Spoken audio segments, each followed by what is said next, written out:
तुम्हें पता है, दिन पे दिन उसकी हिम्मत बढ़ती जा रही है। राहुल, मुझे बहुत डर लग रहा है अब। सोनल, तुम बिल्कुल भी टेंशन मत लो, मैं हूं ना तुम्हारे साथ। मैं देख लूंगा उसे। तुम्हें पता है ना, मेरे अलावा तुम्हें और कोई नहीं छू सकता। तो smile, smile smile smile smile. ये हुई ना बात। 9 तारीख को जिस दिन अभिषेक गायब हुआ, उसके गायब होने से पहले आखिरी कॉल तुमने उसे किया। क्यों किया था तुमने उसे फोन? सर, वो मेरे भाई हैं, मैं उनको फोन क्यों नहीं कर सकती? बिल्कुल कर सकती हो, लेकिन हमें पता है कि काफी टाइम से तुम दोनों में कोई बातचीत नहीं थी। 1 महीने में उसके नंबर पे तुम्हारा एक भी कॉल नहीं है, फिर अचानक ऐसा क्या काम आ गया? देखो, अपने तरीके से बता दो, वरना हमें अपना तरीका अपनाना पड़ेगा। सर, वो दादा ने मुझे राहुल के साथ देख लिया था।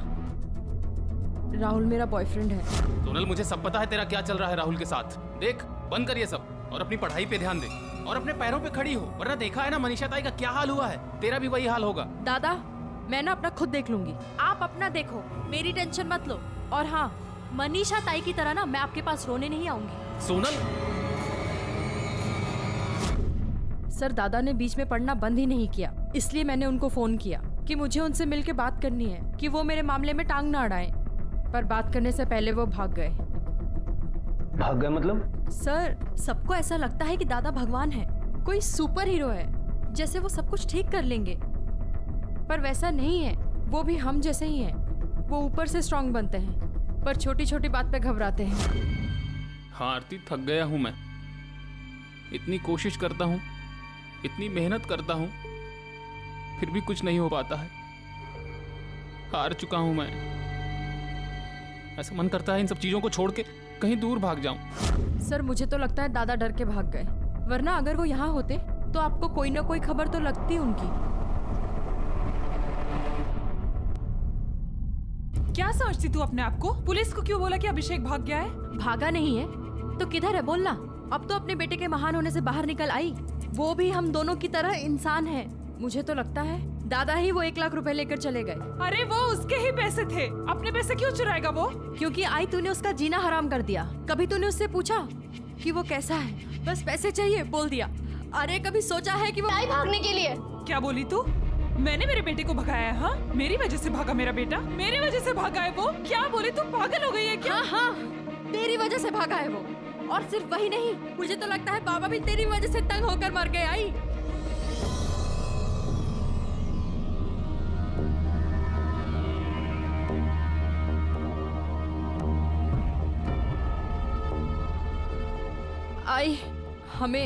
आई मुझे माफ कर दे, वो मैंने गुस्से में बस बोल दिया।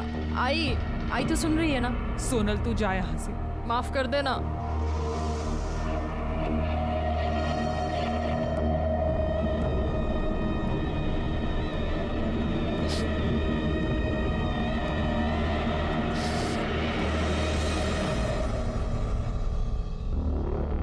आरती, तुमने हमें ये कभी क्यों नहीं बताया कि अभिषेक अपनी घरवालों की जिम्मेदारियों से दुखी था और घर छोड़ के भागना चाहता? सर, वो तो दुख में आदमी ऐसी बातें बोल देता है, इसका मतलब ये नहीं है कि अभिषेक भागना चाहता था।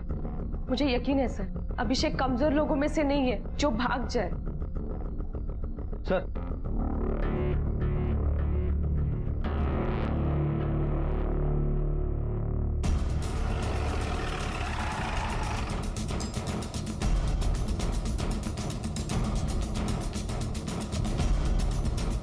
तुमने देखा किसी को ये बाइक पार्क करते हुए? सर, यहाँ पे रोज इतने सारे लोग बाइक पार्क करते हैं, अब हर किसी की शक्ल याद नहीं रहती सर। तुम्हारे यहाँ सीसीटीवी कैमरा है? सीसीटीवी तो है, लेकिन खराब पड़ा है सर वो। ठीक है, जाओ। सतीश, अभी हमारे पास कोई तरीका नहीं है जिससे ये पता लगे कि ये बाइक यहाँ पर अभिषेक ने पार्क किया या किसी और ने। अगर अभिषेक भागा है तो उसे बाइक यहाँ पार्क करने की क्या जरूरत पड़ी? 90% चांसेस है कि ये काम किसी और ने किया है। जरा बाइक पे देखो, फिंगरप्रिंट्स मिलते क्या, हो सकता है हमारी उससे कुछ मदद हो जाए। Okay sir. अभिषेक को गायब हुए काफी वक्त बीत चुका था और बीतते वक्त के साथ पुलिस को उसके जिंदा मिलने के आसार भी कम लगने लगे थे। वहीं दूसरी तरफ उसका परिवार बिखरता जा रहा था। पुलिस को अब तक जितने भी सुराग मिले थे, उसके मुताबिक कोई भी घर वाला उसकी गुमशुदगी का कारण हो सकता था। सब अपने अपने समीकरणों और अपनी मजबूरियों के अधीन थे और पुलिस इस तहकीकात में दिन रात एक कर रही थी। पर वहीं दूसरी तरफ अभिषेक के घर में कुछ ऐसा चल रहा था जिससे पुलिस अनजान थी। हम लोग का कितना बदनामी किया मालूम है? उसकी वजह से कोई भी अपनी बेटी की शादी मेरे साथ नहीं करना चाहता है। देख, मैं तेरे को बोल रहा हूँ कि तू मुझसे शादी कर ले, जिंदगी भर खुश रखूंगा तेरे को। जो तेरा फैमिली ने गलती किया है ना, उसे अब तू ही सुधारेगी, समझ रही है ना तू? तेरे से मैं शादी करूंगी? शक्ल देखी तूने अपनी? तेरे जैसे शक्ल पे ना चूकू भी ना। पूरी की पूरी फैमिली अकड़ू है। अब तू देख क्या करता हूँ मैं तेरे साथ। आज के बाद तेरे पे दुनिया थूकेगी। बहुत घमंड है ना तेरे घर वालों को, देख कैसे चूर करता हूँ मैं। दूर हट, छोड़। आज बताता हूँ इज्जत किसे कहते हैं। नहीं, नहीं, राजन।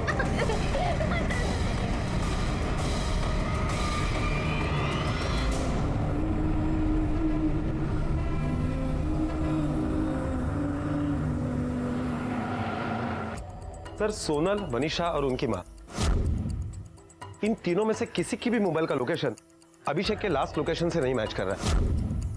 सर, बांद्रा कुर्ला कॉम्प्लेक्स में एक डेड बॉडी मिली है। बांद्रा कुर्ला कॉम्प्लेक्स?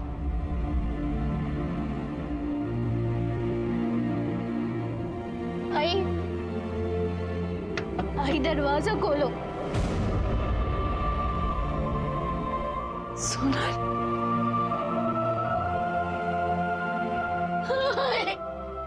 सोनल क्या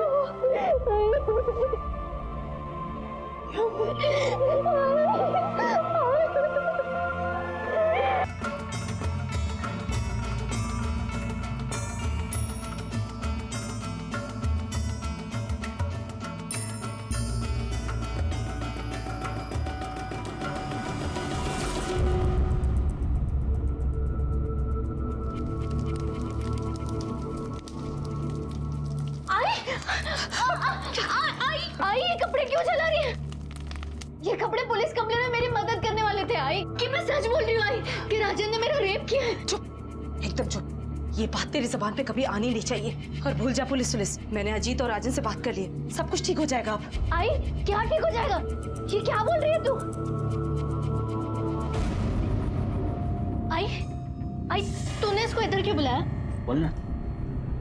मैं अपनी गलती ठीक करना चाहता हूँ, सोनल से माफी मांगकर, इससे शादी करके।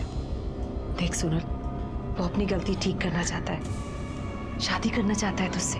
आई, पागल हो गई है क्या तू? मैं इससे शादी नहीं करूंगी।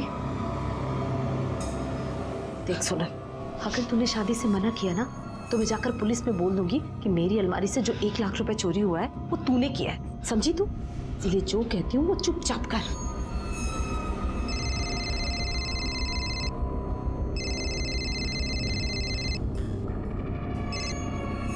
हेलो,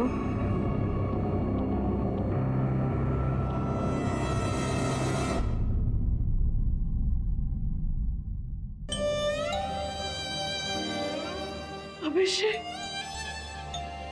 अभिषेक, अभिषेक, उठना, उठना मेरे बच्चे। आई, अभिषेक, उठना, अभिषेक, मेरे बच्चे को कुछ नहीं हो सकता। अभिषेक। सतीश, पोस्टमार्टम रिपोर्ट के हिसाब से अभिषेक के सर पे इतने जबरदस्त वार किए गए कि उसी से उसकी मौत हो गई। उसके बाद में उसकी लाश को झाड़ियों में फेंक दिया गया। मौत का समय 9 तारीख को दोपहर 3 से 5 का है। बाइक से फिंगरप्रिंट्स मिले? नहीं सर, हो सकता है कि जिसने खून किया वो पूरी प्लानिंग में आया हो, उसने ग्लव्स पहने थे और इसीलिए अभिषेक के फिंगरप्रिंट्स के अलावा किसी और के फिंगरप्रिंट्स नहीं मिले। मत रो आरती, होनी को कौन टाल सकता है? रो मत बेटा, रो मत। चुप हो जा आरती, चुप हो जा। आई, रडू दे तिला, रो ले जितना रोना है आज के दिन, क्योंकि आज के बाद तुझे कभी रोना नहीं पड़ेगा। पनो दीदी, वो फैमिली तेरे लिए, उन लोग के साथ तू कभी खुश नहीं रह पाती। चुप कर, तुला क्या अक्कल है कि नहीं? अरे समय देख के तो बातें किया कर। आई, अरे सच बोलने के लिए कौन सा टाइम देखा जाता है? बेकार में रो रही है ये। मुझे तो अच्छा लग रहा है कि वो मर गया, नहीं तो ये भी उन लोग के लिए करते करते मर जाती और किसी को फर्क भी नहीं पड़ता।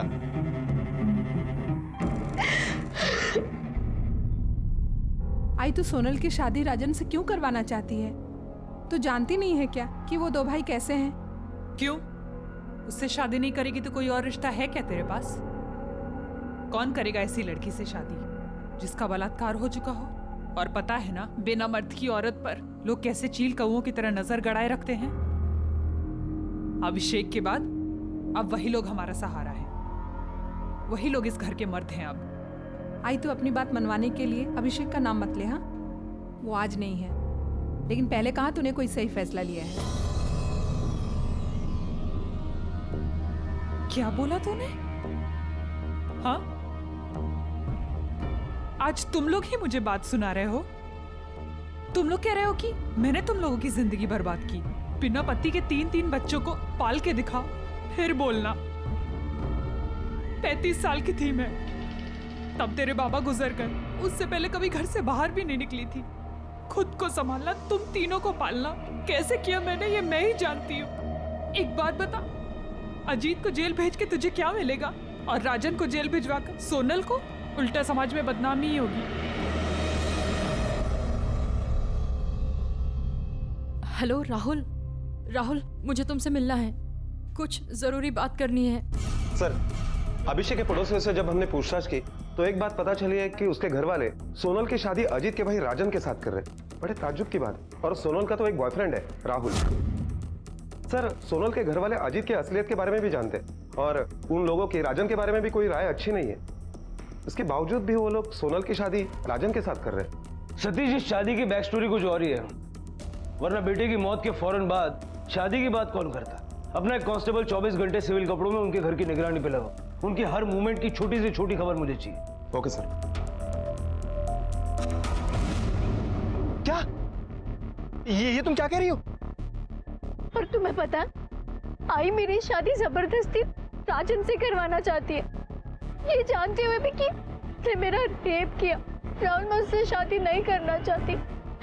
राहुल, एक काम करते हैं, हम दोनों मंदिर में जाके शादी कर लेते हैं। आई सुनो, मेरी बात सुनो। मैं तुमसे शादी नहीं कर सकता। मेरे आई बाबा कभी नहीं मानेंगे।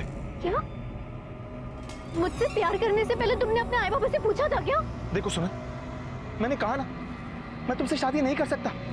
एक रेप हुई लड़की को मेरे घर वाले कभी एक्सेप्ट नहीं करेंगे। राहुल, इसमें मेरी क्या गलती है? देखो, गलती किसी की भी हो, मुझे उससे कोई मतलब नहीं। तुम्हारा रेप हुआ है, ये जानने के बाद मैं तुमसे कभी शादी नहीं कर सकता।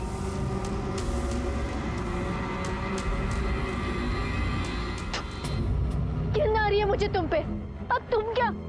मैं ही तुमसे शादी नहीं करूंगी।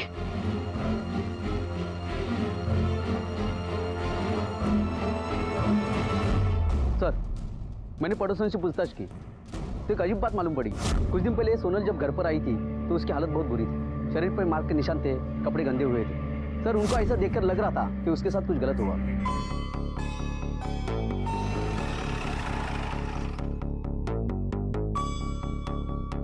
देखिए, क्या तुम्हें अब भी नहीं लगता कि हमें सब कुछ सच बता देना चाहिए? हमें सब कुछ सच पता चल गया है। सोनल और राजन की शादी हो रही है। अचानक शादी करने का फैसला, जबकि अभी अभी भाई की मौत हुई है।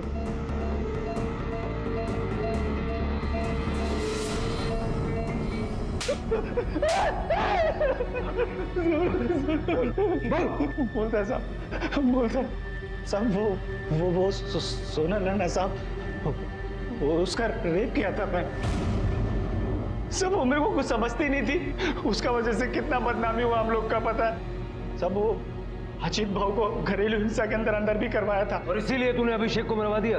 नहीं साहब, नहीं साहब, मैंने नहीं मारा साहब। हाँ, शपथ मैंने नहीं मारा साहब। आरती के भाई ने अभिषेक को मारा होगा साहब। वो नहीं चाहता था कि उसकी शादी उसके घर में हो और घर की सारी जिम्मेदारी वो उठाए। ये क्या कर रहे हो? देख, दूर रह मेरी बहन से, अपना प्यार अपने पास रख। मैं उसको तेरी पनौती फैमिली के दुख दूर करने के लिए बर्बाद नहीं होने दूंगा। प्यार से समझा रहा हूँ, समझ जा, वरना तू सोच भी नहीं सकता मैं तेरा क्या हाल करूंगा।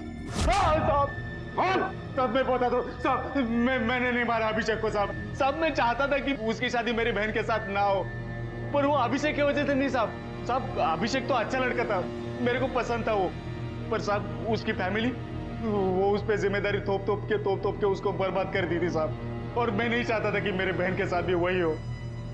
आई शपथ, मैंने नहीं मारा अभिषेक को।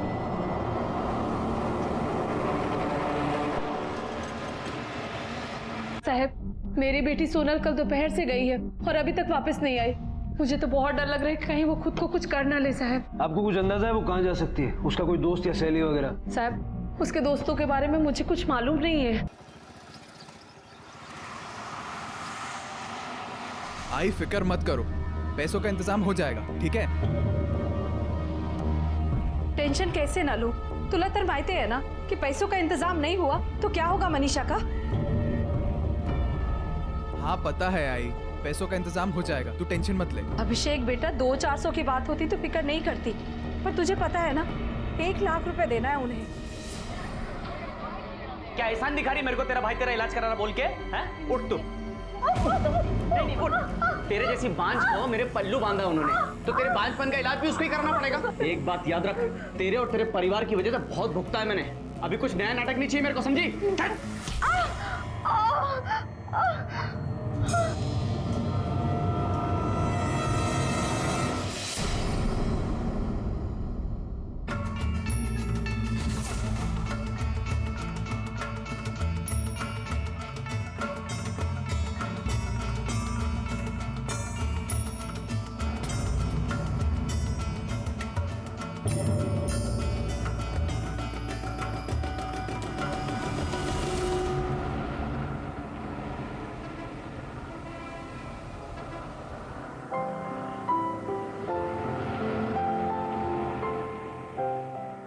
आयशा फोन होता।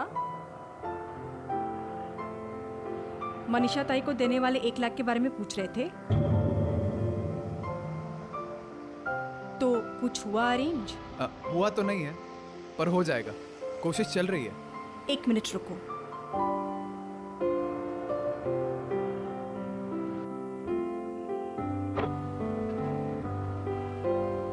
ये लो 50,000 है, बाकी का कुछ अरेंज कर लेंगे। नहीं आरती, मैं तुमसे पैसे कैसे ले सकता हूँ? ये मेरी प्रॉब्लम है, इसे मैं खुद सॉल्व करूंगा। देखो तुम्हारी प्रॉब्लम भी तो मेरी प्रॉब्लम है ना। देखो मैं इस बात से इनकार नहीं कर रहा हूँ, पर अभी हमारी शादी नहीं हुई है और मैं तुमसे पैसे ले लूँ? नहीं, मुझसे ये नहीं होगा। आखिर तुम्हारी बहन मेरी भी तो कुछ लगती है ना। और हाँ, ये मत सोचना कि ये पैसे मैं भूल जाऊंगी। एक बार शादी होने दो, फिर सूद समेत वापस कर लूंगी, ठीक है? लो, रख लो पैसे।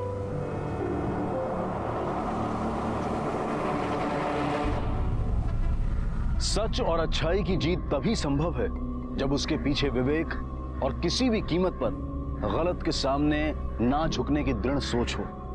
वरना ईमानदारी और अच्छाई की राह पर चलते हुए इंसान को भी कभी कभी बुराई अपनी चपेट में ले सकती है, उसे नुकसान पहुंचा सकती है। हमारा आज का केस भी कुछ ऐसा ही है, जहां रिश्तों में एक दूसरे का फायदा उठाया जाता है। किसी की अच्छाई, उसकी भलमनसाहत को उसकी कमजोरी समझकर उसका शोषण होता है और धीरे धीरे जिंदगी गुनाह का शिकार बन जाती है।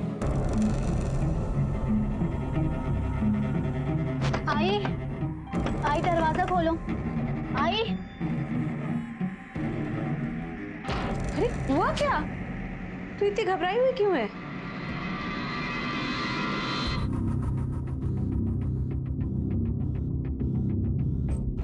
ताई, आपका जो ये देवर है ना राजन, हर रोज मेरा पीछा करता है। सोनल तू बोल क्या रही है तू? मैं सही बोल रही हूँ, इसकी नीयत है ना मुझे ठीक नहीं लगती है।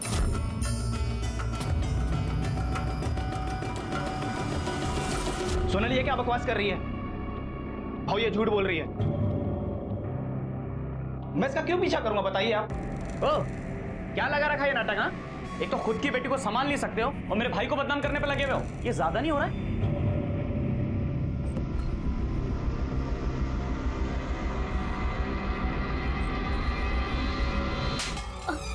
मुझे पता है कि तू क्यों झूठ बोल रही है, क्योंकि सारे पैसे मनीषा के इलाज के लिए लग रहे हैं। तुझे खर्चे के पैसे नहीं मिल रहे हैं, इसीलिए चिढ़ती है मनीषा से और उस राजन।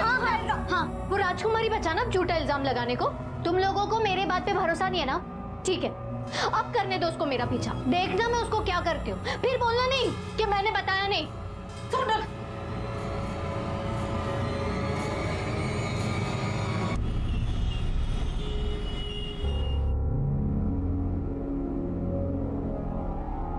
क्या हुआ? क्या सोच रहा है? यही सोच रहा हूँ आई कि तुझे सोनल पे ऐसा चिल्लाना नहीं चाहिए था। वो बड़ी हो गई, बच्ची नहीं रही। चिल्लाती नहीं तो क्या करती? मनीषा का क्या होगा सोचा है कभी? हम लड़की वाले हैं, हमें थोड़ा दबके ही रहना चाहिए। अजीत छोड़ देगा तो कितनी बदनामी होगी। आई तू कौन सी दुनिया में जी रही है? अब जमाना बदल चुका जमाने है। के बारे में मुझे मत बता, सिर्फ खाना और पहनना बदला है, रीति रिवाज आज भी वैसे ही हैं। समाज में रहना है तो उसके कायदे कानून मानने ही पड़ेंगे, समझा तू?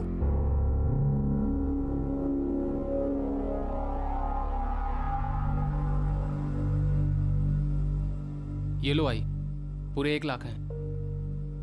दे दो मनीषा ताई को और निभाओ अपने रीति रिवाज।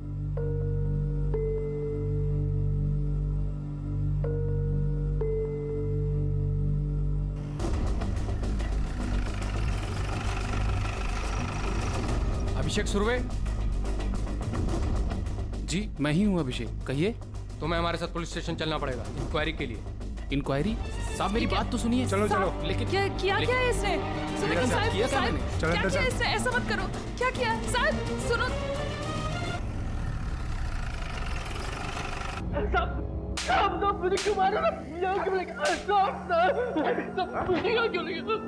पहले अपने कलीग दोस्त राजीव दुबे का सामान चोरी करता है और उसके बाद बोलता मैंने क्या किया। मैंने कोई सामान चोरी नहीं किया साहब। ये इनोसेंट बनने का नाटक बनकर 3 दिन पहले जहाँ चोरी हुई थी वहां पर तेरे फोन की लोकेशन दिख रही है। इसका मतलब तू भी चोरी में शामिल था।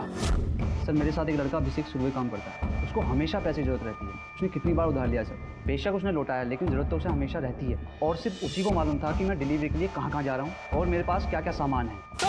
बोल चोरी का माल किधर है? पैसे की जरूरत होने का मतलब ये तो नहीं होता कि मैं चोर हूँ। पापा के गुजरने के बाद अपने घर को मैं ही देख रहा हूँ सर। मैंने लोगों से उधार लिया और समय से वापस भी किया है। पर यकीन मानिए सर, ये चोरी मैंने नहीं की। साहब मेरे बेटे को छोड़ दो, उसने कुछ नहीं किया है। उसने आज तक किसी का 1 पैसा नहीं लिया। वो चोरी क्या करेगा साहब? साहब उसे छोड़ दो। मनोज अभिषेक लग गया लिया हो साहब।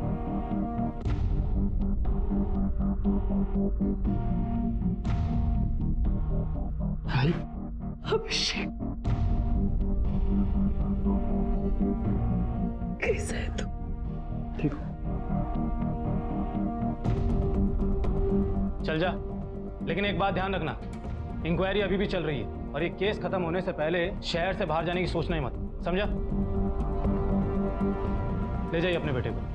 हो साहब, अच्छा खूब खूब हमारे साथ। ठीक। चल।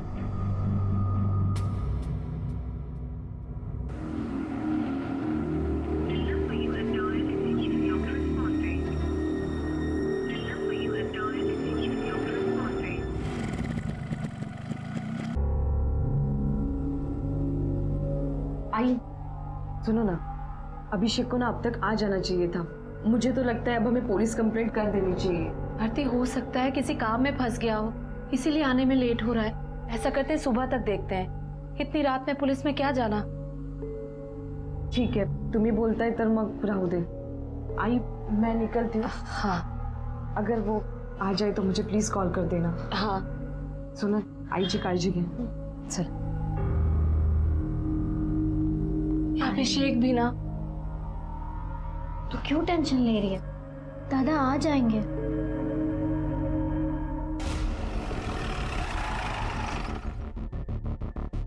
सोनल, सोनल जल्दी कर। हाय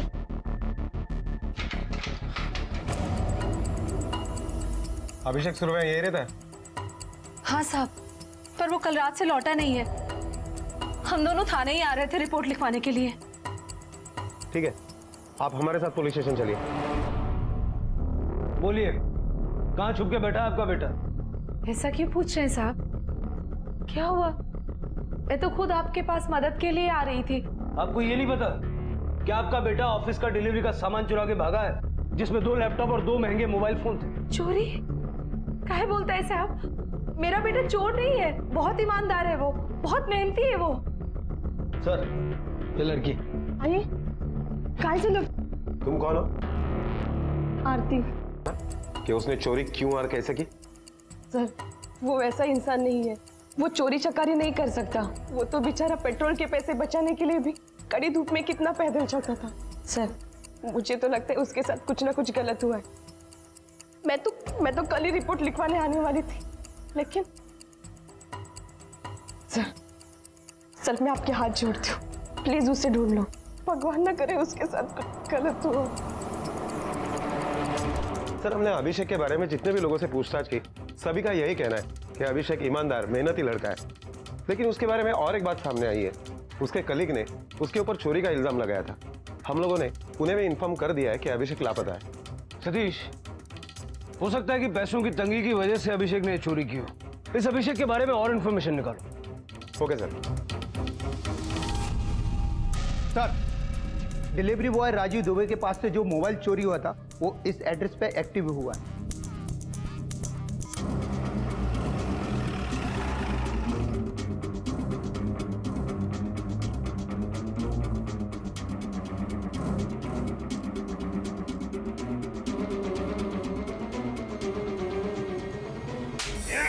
चल बोल। हाँ सर, मेरा सामान चोरी नहीं हुआ था, मैंने वो खुद चोर बाजार में बेचा था। अपना सामान तो चोरी करके बेचा ही, साथ में अभिषेक का सामान भी चोरी करके बेच दिया। बोल, अभिषेक और उसका सामान कहाँ है? सब मुझे जितना मालूम था मैंने आपको सच सच बता दिया सर। मुझे नहीं पता सर अभिषेक कहाँ है और उसका सामान कहाँ है सर। मैंने उसका सामान नहीं लूटा सर।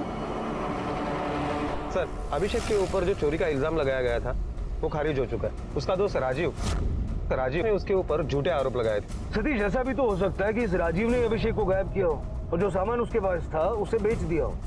सर इसके चांसेस बहुत कम है। क्यों? क्योंकि जिस वक्त अभिषेक गायब हुआ उस वक्त राजीव अपने गोरेगांव वाले ऑफिस में था, और अगर उसने अभिषेक को गायब किया है या उसका सामान लूटा है तो जरूर किसी और की मदद ली होगी। सर अभी तक चोरी किए गए हुए मोबाइल्स एक्टिवेट नहीं हुए, ना ही वो लैपटॉप चोर बाजार में बेचने के लिए आया है। सतीश, वो सारे मोबाइल और लैपटॉप सर्वेलेंस पे डाल। Okay sir. सोनल, तूने चुराया ना वो 1 लाख रुपए जो अभिषेक ने मनीषा के इलाज के लिए दिए थे? शर्म नहीं आई तुझे? हाँ बोल, क्यों चुराया तूने? आई क्या हो गया तुझे? ये क्या बोल रही है? 1 लाख तो क्या, मैंने कभी 1 रुपया नहीं उठाया किधर से। सब जानती हूँ मैं। हाँ चुपचाप वो पैसे देती, वो तो जान ले लूंगी मैं तेरी। लौटा दे वो पैसे। छोड़ दो ना, मैं छोड़ूंगी नहीं, मैं छोड़ दो। अच्छा ही छोड़, क्या करता है? सोनल अंदर जा। क्या करूं अब मैं? क्या करूं मैं? अगर इसने पैसे नहीं लिए तो पैसे गए कहाँ? ये अभिषेक भी पता नहीं कहाँ चला गया।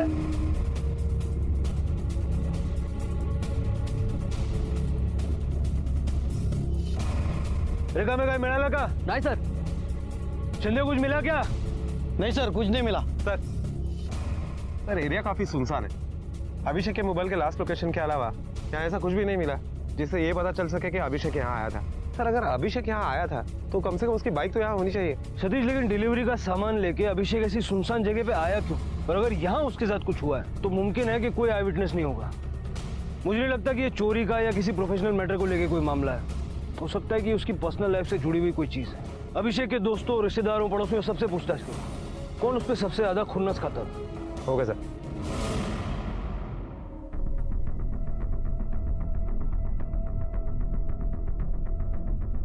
समोरच्या घरात जो अभिषेक राहतो कैसा लड़का है वो? किसी के साथ कोई झगड़ा वगैरह है उसका? वो तो बहुत शरीफ लड़का है साहब, वो किसी से झगड़ा क्यों करेगा? उसको तो 24 घंटा अपनी फैमिली के बारे में सोचने की फुर्सत ही कहाँ है। उसके फैमिली मेंबर्स कैसे हैं? मेरा मतलब है उनके आपस में कोई मनमुटाव या अनबन? नहीं साहब, लेकिन हाँ साहब, बड़ी लड़की की जो शादी हो गई थी उसके पति के साथ कुछ तो लफड़ा हुआ है। बात पुलिस तक गई थी, लेकिन क्या मैटर हुआ वो मालूम नहीं। Thank you.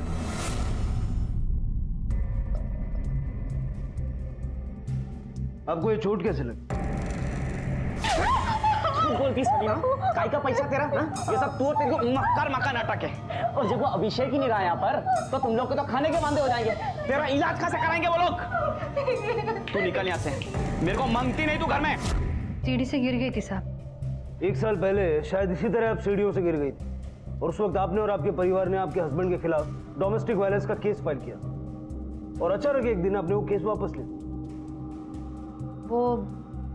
वो घर वालों को गलतफहमी हो गई थी साहब। पुलिस केस को नाटक समझ रखा आप लोगों ने। हमें अच्छी तरह पता है कि वो गलतफहमी थी या कुछ और। जो आदमी अपनी बीवी को पीट सकता है वो उसके भाई को भी नुकसान पहुंचा सकता है। नहीं साहब, देखो मेरा पति मेरे साथ जो कुछ भी करे साहब, वो मेरे भाई को कभी नुकसान नहीं पहुंचाएगा। मतलब तुम मानती हो कि तुम्हारे पति ने तुम्हारे साथ मारपीट की थी? नहीं नहीं, वो मेरा मतलब ऐसा नहीं था सब। ठीक है, जा सकती हो।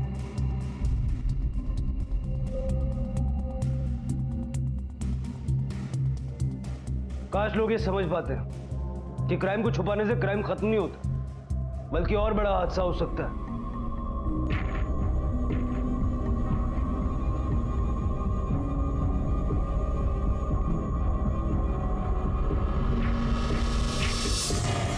सर, इंक्वायरी में शरीफ और किसी के साथ कभी ऊंची आवाज में बात नहीं करने वाले अभिषेक के बारे में एक असलियत सामने आई है। मनीषा के पति अजीत ने जब मनीषा को बुरी तरह से मारा था, तो उसके बाद अभिषेक ने भी अजीत को काफी बुरी तरह से मारा।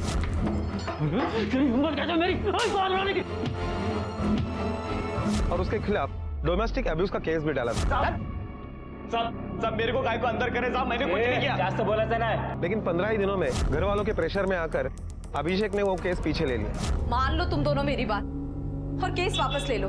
मनीषा, ऐसे अकेले कैसे कटेगी तेरी जिंदगी? हाँ, तो अपने बारे में नहीं तो सोनल के बारे में सोच। तू ऐसे शादी तोड़ के बैठ जाएगी, कौन करेगा उससे शादी? इसका मतलब हो सकता है कि अजीत ने बदला लेने के लिए अभिषेक को गायब किया। इस अजीत की पूरी हिस्ट्री निकाल, कौन है, क्या करता है, किससे मिलता है, और अभिषेक के गायब होने के वक्त ये कहाँ था, सारी डिटेल्स निकाल।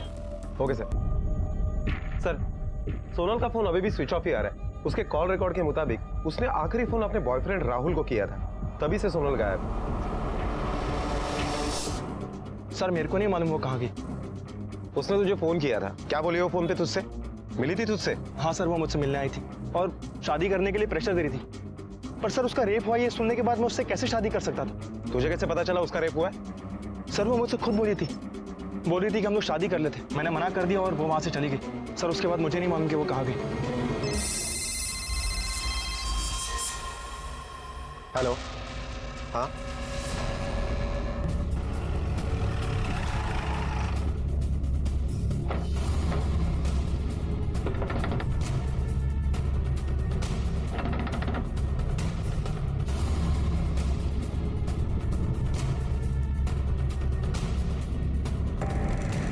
कहाँ थी तुम? और तुम्हारा फोन क्यों स्विच ऑफ आ रहा था सोनल? सर, मैंने फोन जानबूझ के बंद किया था, इधर उधर भटक रही थी। राहुल ने मुझे धोखा दिया सर, कुछ समझ ही नहीं आ रहा था कि मैं क्या करूं। मन तो किया कि मर जाऊं, लेकिन हिम्मत ही नहीं हुई, इसलिए घर वापस आ गई। अभिषेक के लापता होने का राज उसकी लाश मिलने के साथ खत्म हो गया, लेकिन एक नया सवाल खड़ा हो गया कि अभिषेक का कत्ल किसने और क्यों किया, जिसका पुलिस के पास अभी कोई जवाब नहीं था।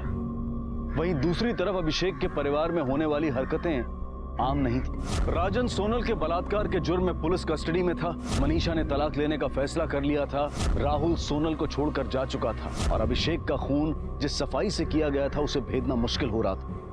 और तभी पुलिस के हाथ एक ऐसा सुराग लगा जो इस केस में अहम साबित हुआ। सर, अभिषेक के पास से जो 2 लैपटॉप चोरी हुई थी, उसमें से एक लैपटॉप ऑनलाइन वेबसाइट पर रजिस्टर हुआ। ये लैपटॉप तुझे कहाँ मिला? सर, मिला नहीं है, मैंने खरीदा है। कहाँ से खरीदा? MG रोड पे अपना इलेक्ट्रॉनिक शॉप है ना, वहीं से। सुनिए, ये लैपटॉप तुम्हारे दुकान से बेचा गया था? 1 मिनट चेक करता हूँ सर।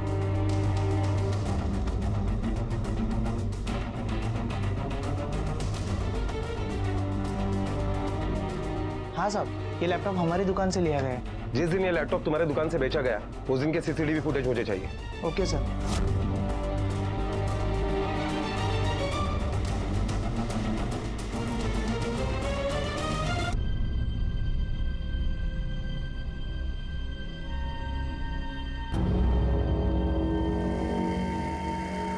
सर, सोनल ने मुझे बताया था कि अभिषेक को एक बार चोरी के इल्जाम में पुलिस उठा के लेके गई थी। मेरे घर वालों ने भी मुझे पैसा देना बंद कर दिए थे और सट्टेबाजी में भी मैं बहुत पैसे हार गया था। तभी मेरे को आइडिया आया, मैंने सोचा कि अभिषेक महंगे मोबाइल्स और लैपटॉप डिलीवर करता है। अगर मैं उसे लूट कर कहीं गायब कर दूं तो सारा इल्जाम उसी पर आ जाएगा। पुलिस भी यही सोचेगी कि अभिषेक सामान लेकर कहीं भाग गया और मैं उस सामान से अपना कर्जा चुका दूंगा। फिर सर, मैंने सोनल से कहा कि अभिषेक को फोन लगाकर मिलने की बात करो, हम आपस में मिलकर मामले को सुलझा देंगे। फिर मैंने ही कुछ देर बाद अपने परिवार के प्रति रक्षात्मक होना सही है, लेकिन किसी गलत चीज को सही मानकर उसे बढ़ावा देना जुर्म को न्योता देने जैसा है। और यही हो रहा था आशा की तमाम कोशिशों में, जिसकी वजह से अभिषेक पिसता रहा। एक बेहतर और संपन्न जिंदगी के सपने देखने में कोई बुराई नहीं है, लेकिन उसकी नींव अपनी मेहनत और काबिलियत पर खड़ी होनी चाहिए, वरना लोग फायदा उठाने से नहीं चूकेंगे, जो कि सोनल के साथ हुआ। किसी के प्यार में उसकी मदद करना गलत नहीं है, लेकिन उसे सही सलाह देना भी बहुत जरूरी है, जो कि आरती ने नहीं किया। राजन को सोनल के बलात्कार और राहुल को अभिषेक के कत्ल और चोरी के लिए गिरफ्तार किया गया है। दोनों इस वक्त जुडिशियल कस्टडी में हैं और पुलिस चार्जशीट फाइल करने की तैयारी कर रही है। अपनों के लिए प्यार की जिम्मेदारी निभाना सिर्फ उनकी हर बात को मानना नहीं होता है, बल्कि सच का साथ देकर उन्हें सही और गलत का फर्क समझाना भी जरूरी होता है। इसी विचार के साथ अब मैं अनूप सोनी आपसे विदा लेता हूं। फिर मुलाकात होगी अगले एपिसोड में एक और चौंका देने वाले केस के साथ। तब तक अपना और अपने परिवार का ख्याल रखें और देखते रहें क्राइम पेट्रोल डायल 100। सबक एक को सीख हम सबको। जय हिंद।